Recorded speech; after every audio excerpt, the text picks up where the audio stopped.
You are who you are becoming, not who you are right now. Let me explain.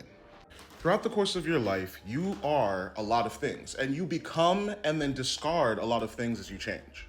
When you're young, you are an infant, and then you become a toddler, and then you eventually become an adolescent, and so on and so forth. But you also become a lot of things inside of that too.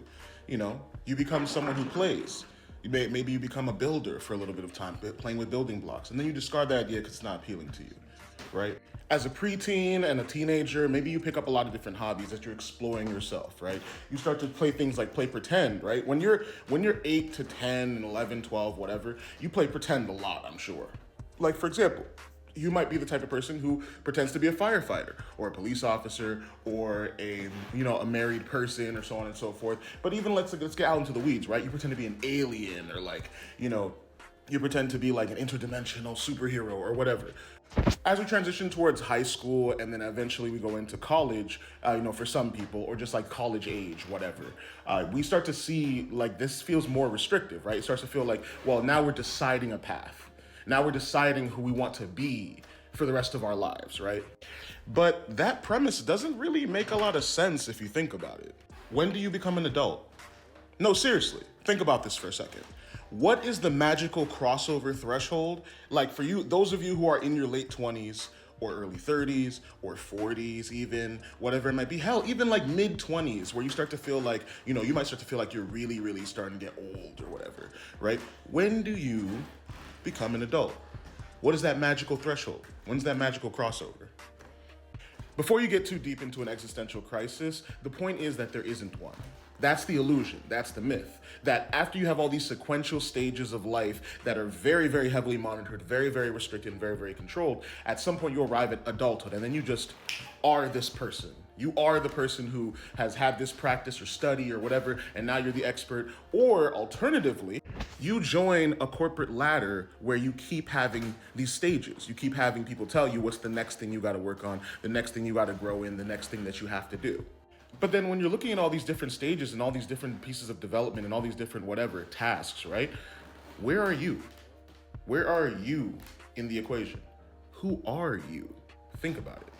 Are you the title of technician, teacher, doctor, whatever, the thing that you go maybe the most of your life throughout the week proportionally?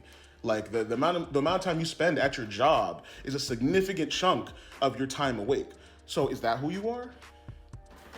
Or maybe you're, the you who goes home, right? Who has those little few hours where you get to either hang out with your friends and socialize, or when you get to like sit down at home and you watch TV, right? And then you get into that content loop, right? Or like the doom scrolling, and that's you're just absorbing content. Is that who you are? Or maybe it's you in your dreams. Maybe it's that moment of peace when you fall asleep. You get to sleep and then you're off into dreamland. Your subconscious is showing you all the things that you truly desire. Is that who you are? The point I'm trying to make is that none of those things is who you are. None of those things are going to make you feel like you are a whole, complete human being because it was never designed to. You aren't the things that you're doing. You're not the things that you occupy, and you're not the things that you're titled. None of those things are truly who you are. You are the collective sum of decisions that you make as you live. You are also the progression of those decisions, the change of those decisions, the arc of your desires, your emotions. Like basically, you when you were 10 and full of rambunctious energy, deciding X, Y, and Z, this, that, and the third thing, is just as much you as you in your 20s who is like stressed out about, school or stressed out about tests. And you think like, actually, I'm going to go hang out and party with my friends rather than do this test or whatever, right? Or alternatively, the person who skips out on the party and decides to study. It's not about any singular event. It's about the culmination of those things. Let me bring it back down to earth a bit because I think that got a little out there. With this concept in mind, that you are the progression of becoming something, the progression itself, right?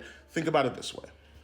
Why do you feel so shaky in your identity when you're younger? And then why is this the phenomenon of like you see people kind of steadily become more stable over time, at least, hypothetically, right? Rather than some mythological idea that you're going to arrive at a certain age and suddenly know who you are, know, your identity and whatever, and it feels all super solid. Anyone who's gotten to any collective age where this should have supposedly happened, 25, 30, 40, whatever it might be, we all know it's false. If it wasn't false, then things like imposter syndrome wouldn't exist.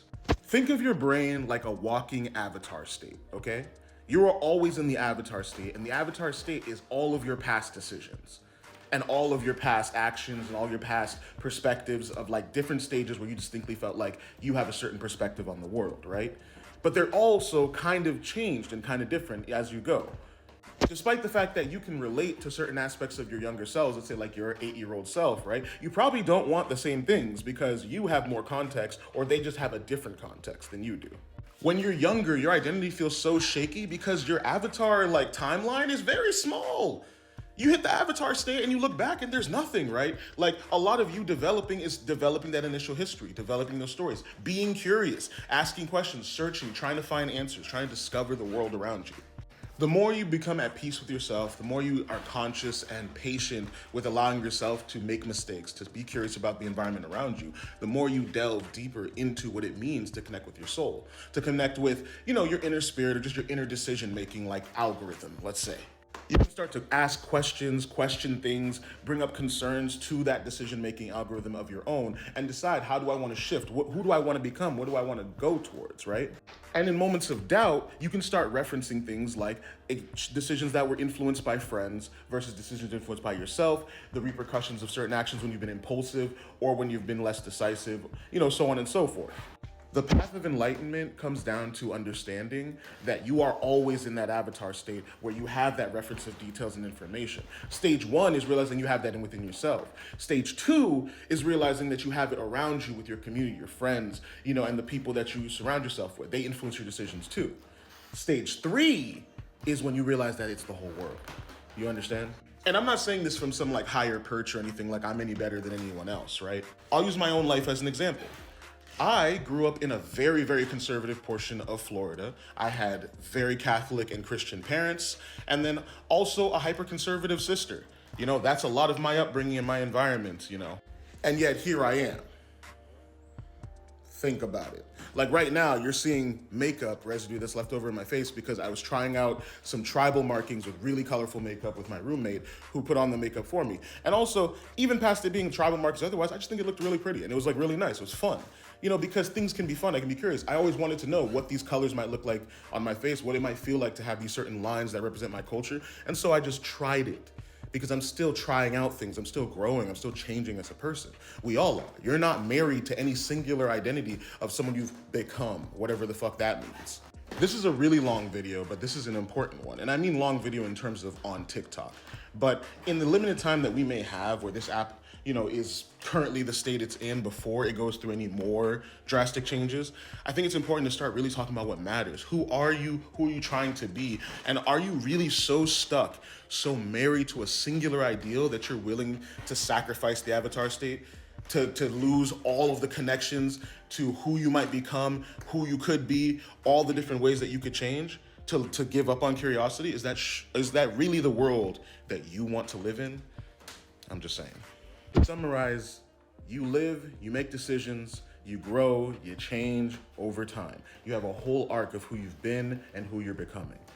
Life is the avatar state. You just gotta see that and connect to it.